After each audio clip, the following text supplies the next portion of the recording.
Hello friends. तो हम आगे जो हमारा सेशन चल रहा था एंडोक्राइनोलॉजी का, तो हम इसको फर्दर कंटिन्यू करते हैं। तो दोस्तों हमारा जो अब अगला हार्मोन है वो है प्रोलैक्टिन। प्रोलैक्टिन के बारे में मैंने आपको बताया था, है ना। ये जो सिक्रीट होता है हाइपोथैलेमस से ही होता है ना। हाइपोथैलेमस के एंटीरियर लोब से ही होता है। मतलब जो ये होता है ग्रोथ, ये क्या काम करता है, ग्रोथ और डेवलपमेंट में हेल्प करता है ब्रेस्ट की प्रेगनेंसी के दौरान, और मिल्क सिक्रीशन भी करता है आफ्टर डिलीवरी के बाद।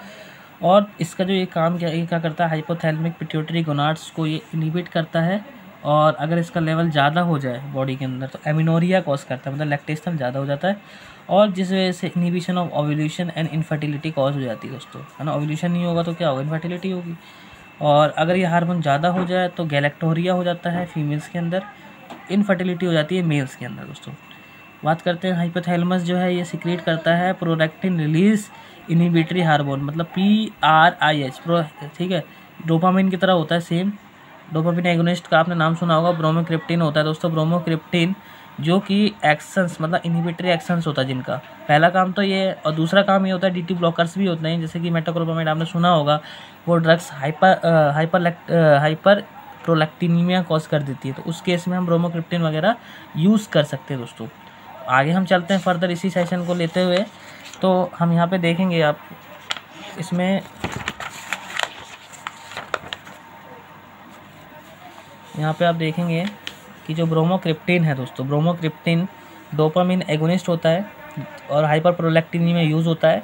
एक्रोमेगली में भी दिया जाता है दोस्तों इसको। दूसरे यूज़ क्या है इसके, पार्किंसोनिज्म में भी देते हैं और लैक्टेशन को सप्रेस करने के लिए भी दिया जाता है। और रिसेंटली अभी एक रिसर्च में पाया गया है कि टाइप 2 डायबिटीज़ मेलाइटस में भी ये ड्रग दी जाती है दोस्तों। और इसके जो साइड इफ़ेक्ट है, अगर हम कुछ समय के लिए इनिशियली जो होता है वो नोसिया, वोमिटिंग, पोस्चुरल हाइपरटेंशन, और लंबे समय के लिए देते तो हेलुसिनेशंस वगैरह हो जाती है दोस्तों।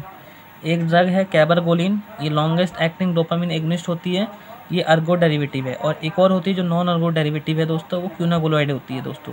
तो ये बेटर टॉलरेटेड होती है, और लेकिन इसका जो साइड इफेक्ट होता है वो कम होता है दोस्तों। आगे हम चलते हैं फर्दर। ब्रोमोक्रिप्टिन के दोस्तों जो यूज़ है वो, हम इसका जो यूज़ है मतलब कहाँ कहाँ होता है। डोपामिन एगोनिस्ट आपको पता होगा, डोपामिन तो D से याद रखना, डायबिटीज़ मेलाइटस 2 में दिया जाता है। O से ओवर सिक्रीशन ऑफ प्रोलैक्टिन में दिया जाता है। P से पार्किंसोनिज्म में दिया जाता है दोस्तों। A से एक्रोमेगली में दिया जाता है। M से मिल्क सिक्रीशन में दिया जाता है। और INE से मतलब इनहिबिशन यानी सप्रेशन ऑफ लैक्टेशन। तो हमारी जो एक कहानी थी ब्रोमोक्रिप्टिन की दोस्तों यहाँ तक ही थी। प्रोलैक्टिन हमारा कंप्लीट हो गया है। आशा करता हूँ कि आपको वीडियो पसंद आया होगा। छोटी सी वीडियो है और आप शॉर्ट में समझ सकते हैं आसानी से दोस्तों। बहुत बहुत धन्यवाद आप सब लोगों का। हाँ तो दोस्तों अगला हमारा जो टॉपिक है वो है गोनाडोट्रोपिन्स और गोनाडोट्रोपिन रिलीजिंग हार्मोन्स। तो इसमें basically FSH follicular stimulating hormone और ल्यूटिनाइजिंग हार्मोन होता है दोस्तों। तो ये क्या करता है, FSH स्पर्मेटोजेनेसिस कॉज करता है और एस्ट्रोजन को रिलीज़ करवाता है। LH क्या करता है, प्रोजेस्टेरोन और टेस्टोस्टेरोन को देखता है।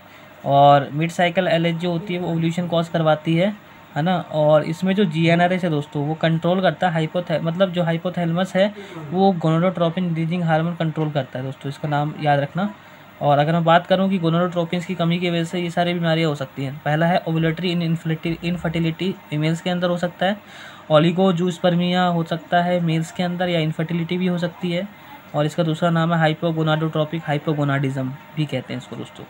अगर ये ज़्यादा हो जाए गोनाडोट्रोपिन्स तो फाइब्रॉइड्स हो सकता है, पॉलीसिस्टेनिया ओवेरियन डिजीज़ भी हो सकती है, एंडोमेट्रियोसिस भी हो सकता है, और प्रीकोशियस प्यूबर्टी भी हो सकती है दोस्तों। आगे हम चलते हैं फर्दर।